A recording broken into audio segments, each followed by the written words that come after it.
is Angus and you're listening to Torrent This with Dando.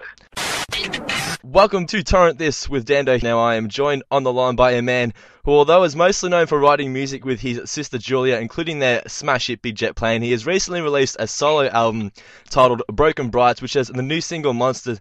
He's been nominated for 2 ARIAs and will be heading on tour in November, which will include 3 Victorian dates, including the Palace in Melbourne on November 22nd. I'm, of course, talking about none other than Angus Stone. Angus, thanks for your time, mate, and how's things? Yeah, good. Thanks for having us on the show. No worries, dude. What's been happening today? Today, I woke up, lit a fire, sat around. I was thinking about I'm going to build a little sweat lodge down by the lake. Sweet. And, just thinking about the logistics of how much timber I need. I'm going to build a little jetty, get some 40-gallon drums. What's the coolest thing you've carved out of wood from the land on your farm? I don't know. I made a little lantern. Nice. Out of this log. Got the chainsaw onto it and just let my imagination take way. But was buying a farm what you'd expected? Yeah, it was actually. I had one of these really strange moments where when I first got there, I was sitting up on the hill with my dog, and the sun was going down, and sitting by this big Port Jackson fig, and I remember when I was young, I always used to draw this picture of me and the dog in this big tree and the sun going down. It was on this farm. Yeah. And I think in a way, through drawing it all the time and sort of, I think it became this, I manifested this thing, And then I was sitting up there on that day and I looked over at Inca and the tree and the sun going down. It was one of those moments where, this had already happened and it was always happening. Yeah. I think in life I have a lot of those experiences where, it's there already. It's just a matter of time. Before it happens, yeah, exactly. Well, what would be the most annoying thing about owning a farm, though? Annoying? Yeah. Nothing. Nothing? Yeah. Have you held any ceremonies for dead kookaburras lately? Oh, there's some cows that have been dying. Actually, there's a cow got stuck in the mud. I was away and got stuck in the mud and obviously couldn't get out and just died. That's terrible. So there's a few cows that just, I think, through giving birth, some of the females they die, they bleed out. When I got back, there was 2 dead actually. This is heartbreaking. So that's kind of sad, but I think that's just the way it is, and yeah, it's fun. You get to walk around, and there's lots of strange little things you can find, and it's cool. Well, you released Broken Brights a few months back now. You played Splendor and whatnot, but you must be keen to get out and do this national tour, man. Yeah, I am. It's we just got back from the States, yeah, Europe, and it was really fun and successful in every way, and we're keen to get on the road here and do it. Well, a lot of the album you've said before is inspired by your ex-girlfriend Isabel. Will you think twice about writing songs about a lover again on the chance it might not last, or do you go back and listen to those songs and does it remind you of good memories? Yeah, it's like, there's a few songs on there that I wrote for her, and I don't know, I wouldn't really think about too far ahead. It's a thing of love, and if it's from your heart, it's real. Mm. Well, you've said that you enjoy people interpreting your songs into what it means to them. What has been your favourite interpretation of one of your songs by a fan of yours? Well, I like it when people have come up and they say, the music is good for making love. Okay. But yeah, a lot of people say that they like painting to it, and also with children. My friend, she teaches autistic kids, and okay, she says when she puts on, she plays all kinds of music, but when she puts on the record, she notices the kids all really mellow out, and it, has this effect on them that's really, really calming. I like to hear that. It's cool. That's awesome, man. Yeah, it's having a positive effect on the world. Yeah. Well, you've lived all over the world, LA, the UK. I was wondering, what was the strangest thing you saw whilst living in Hollywood? Strangest thing I saw in Hollywood. There's a lot of strange people there. Yeah.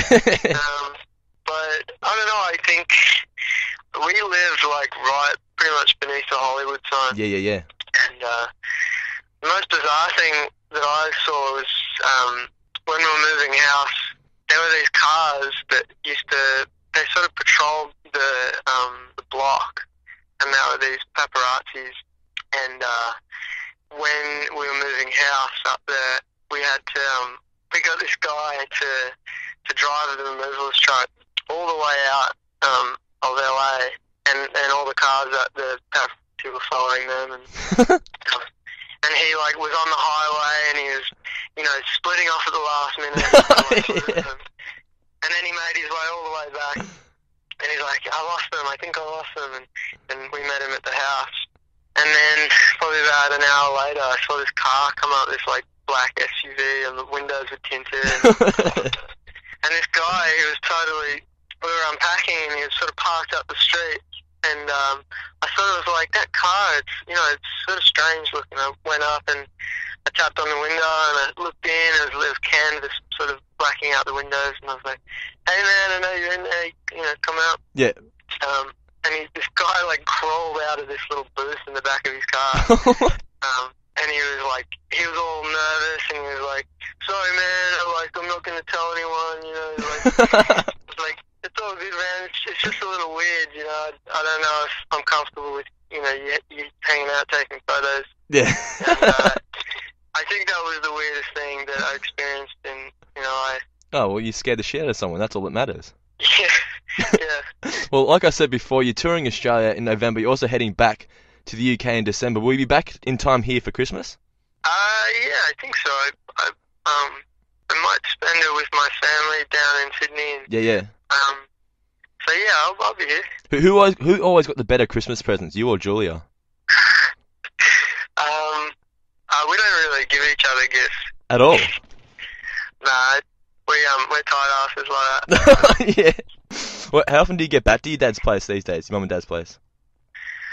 Not enough. I mean, I probably see them like once a year, actually. Oh, that's not good. Yeah, on the road pretty much all year, overseas and here in the studio. And it's not very often that I get down to Sydney much. But yeah, around a couple of times a year. Would you ever dare get caught smoking inside there again? Yeah, no, there's a lot more going on, but yeah, I wouldn't dare do it again. What came first, you losing your virginity or smoking your first joint? Oh my god, it was both at the same time. Yeah, legend. Have you ever met up with those hot chicks that pitch you up in a Mercedes-Benz when you're hitchhiking to Woodford that time? I have, yeah. I think I saw them again at another festival, and we hung out, and yeah, it was pretty cool. Have you ever been concerned, like when hitchhiking, by the person when you've jumped into the car? I've picked up some strange people hitchhiking. Yeah, explain. I picked up this guy, and he was dressed. He's a guy that sort of hangs out in the town that I've been living in. He's dressed in like a full pink suit, and he's got this massive beard and a cowboy hat on. And I was driving past, and I got to pick this guy out. It was perfect. He jumped in, and he was just the wackiest character, really sweet. But yeah, I drove him, and he was just, I don't know, he was tripping on something.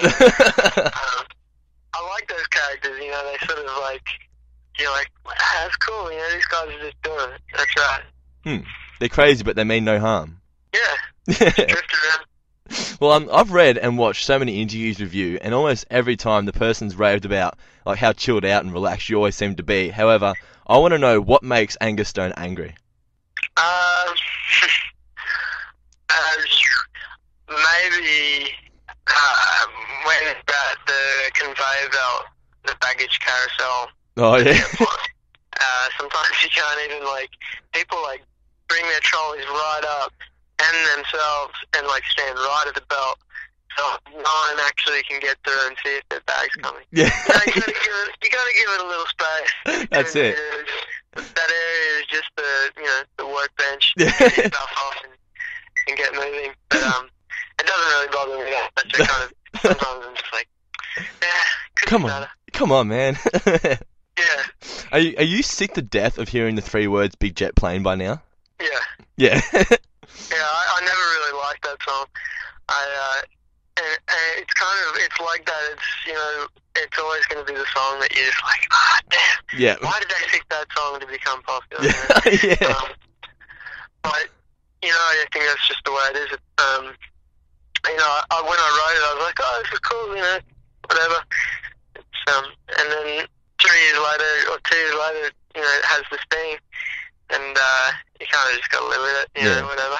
How often do people request it when you're playing a solo show? It's funny, actually, Julia. I've been sort of talking with Julia about her tours and stuff, and people are just like, what songs do you want me to play? And people are like, play Big Jet Plane. She's like, fuck you. Yeah. My song. And one show she was like, alright, I'll play it, whatever. And she played it, and it was pretty funny. Could she pull off your voice? Oh, she's girl of many hats. Yeah. Well, just a couple more questions, dude, and I'll let you on your way. Where do you see yourself on both a personal level as well as your career in 12 months' time? Oh, I don't really think about that. Yeah. It's just, I think for me, just happy and I do it just for the love of keeping myself from going mad. Yeah. And just one last question, dude. This is the question I ask to everybody. What advice do you have for all aspiring songwriters and musicians? Make it come from your heart. Mm-hmm. Is that it? Cool. Well, there you go, guys. Make sure you get yourself a copy of Angus Stone's latest album, Broken Brights. Check him out when he performs at the Palace Theatre in Melbourne on November 22nd. And for the latest news and info, like him on Facebook at facebook.com/AngusStoneOfficial. Once again, Angus, thanks for your time, mate. I really do appreciate it, and good luck with the rest of the year. No worries. Thanks, man. Catch you later, dude.